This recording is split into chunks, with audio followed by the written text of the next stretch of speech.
तर या गोव्याच्या धर्तीवर हे भव्य दिव्य मंदिर निर्माण गरजेचंच होतं। या गोव्याचं जर भौगोलिक परिस्थिती जर बघितली तर इथं हिंदू धर्माचं इथं जोरदार स्वागत होणं गरजेचं आहे, शक्ती प्रदर्शन होणं गरजेचं आहे, धर्मांचं कार्याचा प्रचार प्रसार होणं गरजेचं आहे। कारण की जे काही ख्रिश्चन लोक असतील, आपला हा धर्म वेगळ्या पद्धतीने चाललेला असून हा प्रत्येक हिंदू धर्मातील आपला जो काही धर्म आहे ते धर्म टिकवण्यासाठी हा पर्यटक स्थळ नसून आपल्या मित्रांनो, या ठिकाणी जगद्गुरु श्रींच्या शब्दा खातीर लाखो भावी भक्त या गोवा नगरीमध्ये दाखल झाले। आपल्यासोबत महिला बहिणी सुद्धा आहेत।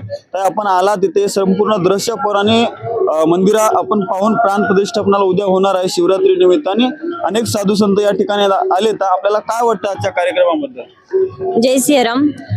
अनंत श्री विभूषी जगद्गुरु रामानंदाचार्य नरेंद्राचार्यजी यांच्या संकल्पनेतून हा महाशिव मंदिर गोवेश्वर महाशिव मंदिर येथे लाखो लोकांची म्हणजेच करोडो लोक आज भावी भक्त या शिवमंदिर प्राणप्रतिष्ठेसाठी त्यांच्या दर्शनासाठी किंवा या मंदिराचं उद्घाटन करण्यासाठी लाखो लोकांची उपस्थिती देखील आज येथे प्रार्थनीय झाली आहे।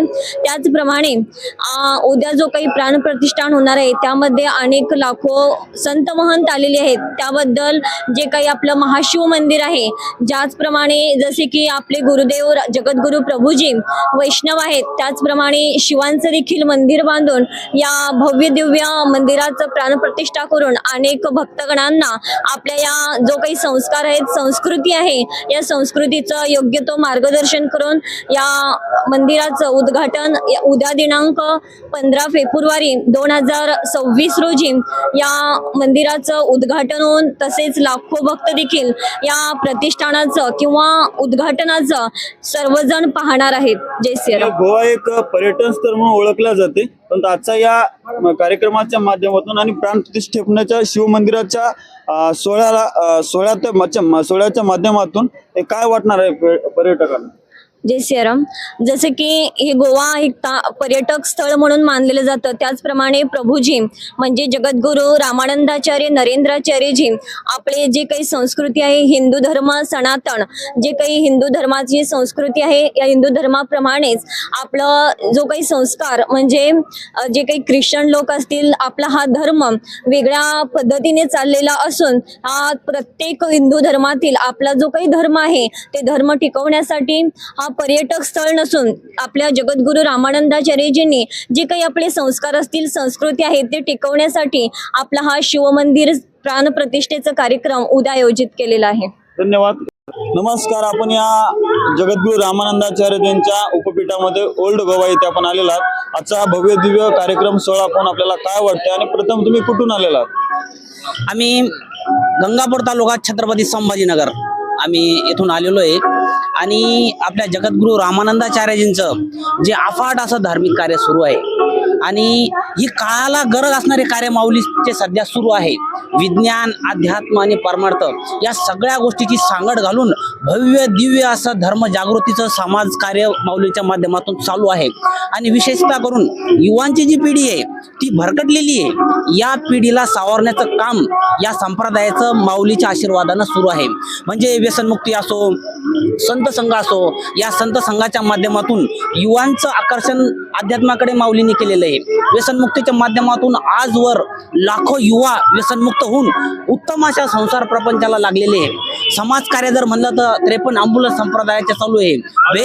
या गोवा उपपीठामध्ये आलात, आजचा हा भव्य दिव्य कार्यक्रम सोहळा कसा पार पडतो आणि विशेष म्हणजे 12 ज्योतिर्लिंगाचं उद्या प्राण प्रतिष्ठापना, याबद्दल काय वाटतं? याबद्दल जर आपण बोललो तर या गोव्याच्या धर्तीवर हे भव्य दिव्य मंदिर निर्माण गरजेचंच होतं। या गोव्याचं जर भौगोलिक परिस्थिती जर बघितली तर इथं हिंदू धर्माचं इथं जोरदार स्वागत होणं गरजेचं आहे, शक्ती प्रदर्शन होणं गरजेचं आहे, धर्मांचं कार्याचा प्रचार प्रसार होणं गरजेचं आहे। कारण की इथला सुद्धा युवा भरकटलेला आहे, हा वेगळ्या याला अटॅच झालेला आहे। जे आपण चर्चेच्या माध्यमातून युवा जो भरकटलेलं आहे त्या युवाला सावरण्याचं काम सुद्धा इथं या संप्रदायानं माऊलीच्या आशीर्वादानं हाती घेतलेलं आहे.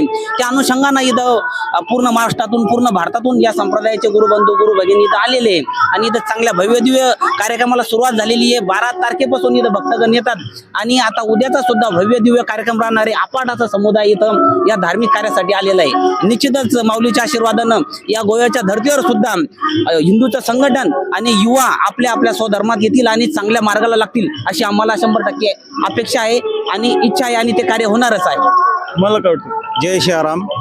आम्ही जगद्गुरू रामानंदाचार्य संप्रदायाच्या म्हणजे गोव्या ठिकाणी एवढी लाखो भाविक भक्तगण, अमेरिकेतून सुद्धा भाविक भक्तगण आलेले आणि हा उद्याचा ज्योतिर्लिंग मोठा म्हणजे महाभारतामध्ये हा कार्यक्रम होणार नाही असा कार्यक्रम आपला हा गोव्या ठिकाणी हा होतोय आणि हा कार्यक्रम इथं गोव्यासारखा झालाच पाहिजेत. आणि इथं जे गोव्यासाठी जे भाविक भक्तगण येतात हे वेगळ्या दिशेने येत आहे, पण आज हे जे भाविक लोक इथं आलेले हे फक्त जगद्गुरू रामानंदाचार्यजी महाराज यांच्या वतीनं एका आवाजामध्ये लाखो भक्त हे 3 दिवसापासून आपल्या ह्या गोव्यापीठ उपपीठावरती उद्या ज्योतिर्लिंग म्हणून हे स्थापना होणार आहे. या हिशोबाने हे सर्व भाविक भक्तगण इथं आलेले आहे. जय श्रीराम. या महाशिवरात्री दिनी श्री 12 ज्योतिर्लिंग आणि शिवशंभू महादेवाचं प्राण प्रतिष्ठा उद्या होणार आहे. जवळपास 3 ते 4 दिवसापासून विधिवत पूजन सुरू आहे.